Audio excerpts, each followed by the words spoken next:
Hola, ¿qué tal? Saludos. Es fin de semana y por tanto, entonces vamos a dar un repaso analítico de lo más importante del periodo, como siempre, con Fernando Lozada del Deutsche Bank desde Nueva York. Fernando, como siempre, muchas gracias por estar con nosotros.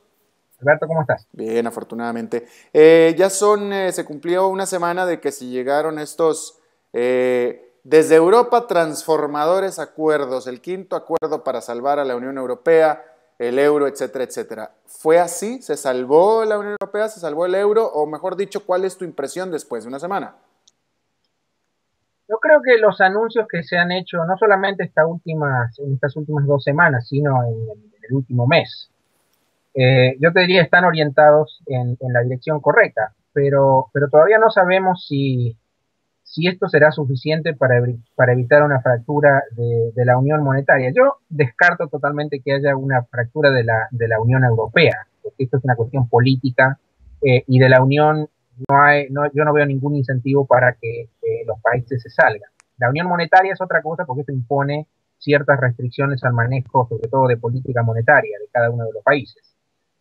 Así que yo te diría, es un paso en la dirección correcta, es condición necesaria para arreglar el problema, pero no está claro que sea una condición suficiente, para hablarte un poco en la jerga de los economistas. Además, la otra cuestión aquí es que típicamente la implementación de políticas es más lenta en Europa que en Estados Unidos. Y en este caso, esto es lo que te dice el track record histórico. Uh -huh. Y en este caso, el timing es un ingrediente fundamental, muy, muy importante para evitar que los problemas se agraven. Los ajustes hay que hacerlos lo más rápido posible, las redes de seguridad financiera hay que ponerlas en práctica lo más pronto posible, así que en particular en el caso de Europa, yo digo, los riesgos continúan siendo altos.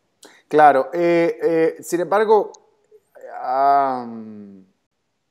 bueno, no te iba a preguntar si tu opinión ha cambiado, tu perspectiva ha cambiado respecto específicamente a los acuerdos del viernes, pero creo que lo dejaste suficientemente claro. Ahora, déjame, te pregunto, ¿qué hay de estas observaciones o advertencias, por no decir que amenazas de bajas de calificación a los países europeos a raíz precisamente o después de esos acuerdos que se dieron durante esta semana? ¿Cambia en algo? ¿Empeora la cosa? ¿Cambia? Yo creo que no, porque estos anuncios yo creo que no toman a nadie que haya seguido la situación con un poco de detalle, no toman a nadie de sorpresa. Esto ya se veía venir y es más, yo creo que las chances de que las amenazas se transformen en una rebaja de calificación el año próximo son muy altas. Yo te diría seguro que más del 50%. Mm. Ahora bien, yo creo que a nadie se le van a caer los anillos, la crisis no va a empeorar porque haya un downgrade de tal o cual país o porque no lo haya. Lo que hay que resolver aquí son las cuestiones más fundamentales de largo plazo. Si los acuerdos se ejecutan, yo diría un downgrade temporario va a ser en el contexto amplio de la historia económica de lo que vamos a tener que vivir, va a ser irrelevante. Lo más importante es que se llegue a un acuerdo político sólido y que se ejecute lo más rápido posible. Ahora, déjame, te hago una pregunta que espero que no te saque mucho de base, pero tiene que ver con la situación que ha estado pasando en Europa, porque el oro resulta que ha estado cayendo de manera muy importante en favor del dólar. Y la pregunta que yo hago más que nada es, ¿por qué los inversionistas están prefiriendo el dólar que el oro? Me parece como atípico. Bueno, el oro es lo que aquí se denomina el activo hacia el que mucha gente escapa cuando no hay muchas alternativas en términos de monedas. Y cuando había dudas no solamente con respecto al euro, sino también con respecto al dólar, bueno, la única alternativa que nos quedaba era ir a un activo como el oro. Las perspectivas en el par euro-dólar han cambiado mucho, yo diría, en los últimos par de meses, porque si bien la economía norteamericana no está en una situación ideal, ni cosa que se le parezca, y los desafíos que tiene por delante son muy importantes, cuando uno compara el dólar con el euro, bueno, está muy claro que los miedos que mucha gente tenía acerca de una desvalorización del dólar con respecto al euro han probado ser totalmente exagerados. Así que yo diría que mirando hacia adelante, es más, ni siquiera sabemos si vamos a tener euro dentro de un año o dos. Por eso es que el dólar se ha transformado en un activo mucho más atractivo. La realidad es que las perspectivas de la economía norteamericana hoy en día se ven mucho más favorables. Dentro de un contexto relativamente pobre a nivel global, se ven mucho más favorables que la de la economía de la Unión Europea.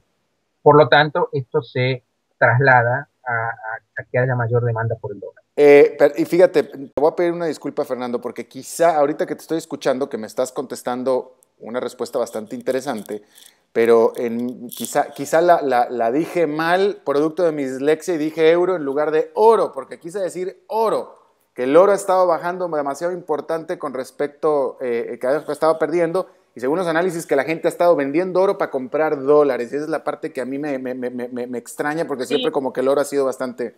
no, Alberto, así entendí tu Ah, pregunta. perdóname, entonces, Y, entonces la respuesta fue la que no entendí. ajá, y mi respuesta está referida a que el dólar se ha transformado en un activo, lo que aquí se llama el el fly to quality. Pero, pero Comparado, en ese sentido, entonces, ya que sí estamos entendidos ya los dos, en ese sentido la pregunta que yo te tengo es, ¿el inversionista está prefiriendo el dólar porque está creyendo que en el futuro le va a ser más rentable que el oro o es que está pensando que el oro se va a desplomar? bueno, es una combinación de ambas cosas. Claro. El inversionista probablemente esté pensando que el oro ya ha tenido una corrida muy Mm, importante y que le queda muy poco para seguir subiendo y que las perspectivas de la economía norteamericana han mejorado y que por lo tanto esto debería haberse reflejado en mayor soporte para el valor del dólar con respecto a las otras monedas. Cuando uno combina todos estos claro, ingredientes, el resultado es que el dólar súbitamente se ha transformado en una alternativa más atractiva que antes. claro. No solamente con respecto al euro, Sí. sino con respecto a otros activos, No, pues, incluido... no, pues ya con eso, ya con respecto a todo, ¿no? Ahora, dime una cosa, ¿le meten problemas a la economía de Estados Unidos un dólar caro? Bueno, siempre y cuando, en tanto y en cuanto uno crea que la salida a los problemas de Estados Unidos está relacionada puramente a que mejoren las cuentas externas, la respuesta debería ser sí, pero tenemos que ser realistas. La economía norteamericana es una economía relativamente cerrada, así que esta es una economía cuyos problemas se tienen que resolver en casa primero y después veremos lo que pasa con las cuentas externas. En términos de crecimiento en el margen, por ahí que el dólar se aprecie mucho, te podría restar, te podría afectar 1 o 2 puntos decimales de la tasa de crecimiento anualizada, pero yo creo que este no es un problema, no es un problema masivo, y es más, yo te diría que por lo menos en el corto plazo, la percepción de que Estados Unidos y el dólar en particular son una alternativa atractiva, nos da tranquilidad en términos de que van a seguir ingresando flujos de capitales del extranjero, que en este momento son esenciales para que el ajuste se pueda sobrellevar más o menos tranquilamente. Ya, bueno, ya que estamos hablando del oro, el oro ha estado causando problemas o situaciones en Perú, pero no tanto por su apreciación o nada de eso, sino por la inversión en minas en oro. Y aquí déjame mando a los usuarios del sitio a que se enteren, si es que no están enterados, de esta situación. Tengo una entrevista que hice hace varios días, ahí está, sobre la situación en Perú y las manifestaciones en contra de una inversión de 4.800 millones de dólares en una mina de oro, la cual, en pocas palabras, el presidente Ollanta Humala mandó pues apaciguar, por no decir que reprimir, en favor de esta inversión, en favor de estas minas. Y de nuevo, váyanse a aquella entrevista para tener mayor referencia. Yo lo que te quiero preguntar aquí, Fernando, es desde Nueva York, desde el punto de vista de mercado, ¿cómo lo están viendo esta situación? La gran incógnita de todo este evento es si esto va a tener alguna consecuencia política interna en Perú. Órale. La reacción inicial de la administración del presidente Humala ha sido la de reasegurar a los inversores y la de incluso apadrinar esta modificación del gabinete en una dirección que parecería sugerir que favorece a la inversión, no solamente extranjera, sino también doméstica. La movida del gobierno ha estado orientada a tratar de restablecer el orden en esta mina, que es la inversión minera más importante que hay en el Perú, y enviar un mensaje de seguridad acerca de los inversores prospectivos, es decir, yo creo que esto estuvo sobre todo pensado en el sentido de que esta es una nueva administración, alguna gente puede tener dudas acerca de todo el compromiso que tiene con la inversión tanto local como extranjera, así que el mensaje fue muy poderoso en el sentido de que nada ha cambiado y que las seguridades que esta administración le va a proveer a los inversores van a ser las máximas. ¿Ha habido costos a pagar?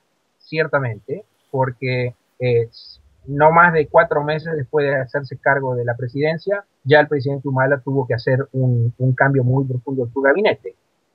Todavía no sabemos cuán profundos van a ser los costos políticos a pagar, pero desde la perspectiva del mercado, yo creo que uno tiene que leer lo que ocurrió durante los últimos días con un tono positivo. Fernando Lozada del Deutsche Bank desde Nueva York, te agradezco muchísimo, como siempre, tu buena disposición a platicar con nosotros y nos vemos la próxima. Seguro. Muchas gracias por todo.